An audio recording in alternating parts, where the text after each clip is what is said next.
शुभ दिवस. थोडं जरी चाललं तरी दम लागतो किंवा घाम येतो. असे का होते? त्याची प्रमुख कारणे.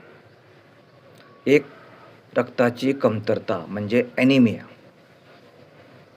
नंबर 2, फुफ्फुसांचे आजार. उदाहरणार्थ दमा किंवा COPD.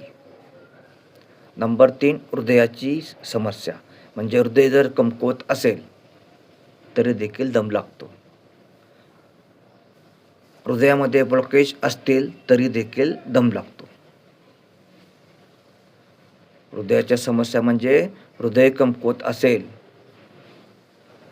तर दम लागतो आणि ब्लॉकेज असतील हृदयामध्ये तरी देखील दम लागण्याची शक्यता दाट असते. ह्या 2 समस्या. लठ्ठपणा किंवा अतिवजन, प्रमाणापेक्षा वजन जास्त असले वर देखील काय होते? दम लागतो. आणि बैठी जीवनशैली, अतिवजन किंवा बैठी जीवनशैली हे देखील दम लागण्याला कारण आहे.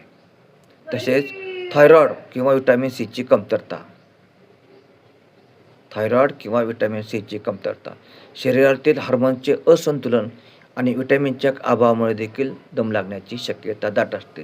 व्हिडिओला नवीन असाल तर सबस्क्राईब करा आणि इतरांना, नातेवाईकांना, मित्रांना हा व्हिडिओ शेअर करा. धन्यवाद.